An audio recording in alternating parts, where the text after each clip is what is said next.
The newsday continues here on One News Now. I'm Riza Diaz. More opportunities have opened for Filipino workers as the Philippine government greenlights deployment to the United Arab Emirates. Let's get more details. Faith Del Mundo is reporting live from Quezon City. Faith. Yes, Risa, after 7 years, the Philippines can now deploy workers again to the UAE. In today's Laging Handa briefing, Labor Secretary Silvestre Bello III said they had a joint committee meeting and bilateral agreement allowing OFW deployment, particularly that of domestic workers, to the Arab country United Arab Emirates beginning March 31. Recall that the deployment ceased in 2014 because the UAE government refused a four-party agreement that would have provided protection to Filipino workers. In the agreement, the four parties signing an OFW's contract will be the employer, the employee, the foreign recruitment agency, and the Philippine Recruitment Agency. The standard contract provides that the OFW will be keeping their own passport and mobile phone. They will also have regular sleeping hours and can cook or choose their own food. They will also be entitled to 1 day off per week, and there has to be consent if the employer were to be transferred to a different employer. Also, under this agreement, the UAE government will no longer allow the conversion of the tourist visa into working visa without the approval of the Philippines Labor Attaché in that place of deployment.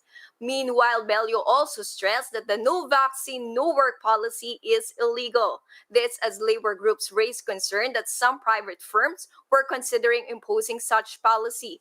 According to Bello, an employee cannot be mandated to be inoculated. The labor official, however, encouraged workers to take the COVID-19 shots if an opportunity presents itself. Bello added that companies that will force an employee to get vaccinated or will not allow employees to report for work if they have not received COVID-19 shots yet will be sanctioned. Risa, the DOLE reminds Filipino workers that they may report errant employers to their hotline 1349. Riza? Thank you, Faith. That was Faith Del Mundo reporting from Quezon City. Meanwhile, here are other stories from around the world. Again, here are stories from around the world. The World Health Organization is expected to release the results of its mission in China by mid-March. The investigation sought to trace the origins of COVID-19 in Wuhan. A member of the team says it's possible that the virus originated from bats, although it's not certain how it reached humans. The expert also ruled out conspiracies in relation to a lab leak.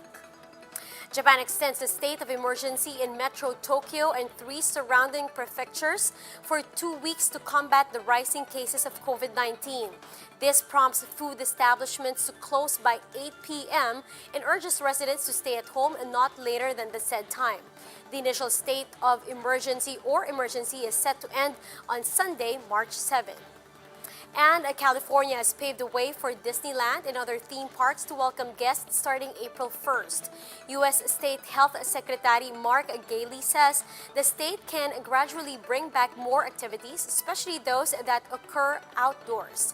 The announcement came amid pressure from operators and declining infections across the United States.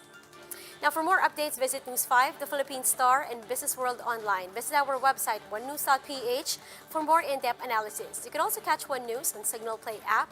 Register for a free account now at www.signalplay.com and stream One News live anytime, anywhere. I'm Riza Diaz. We are One News.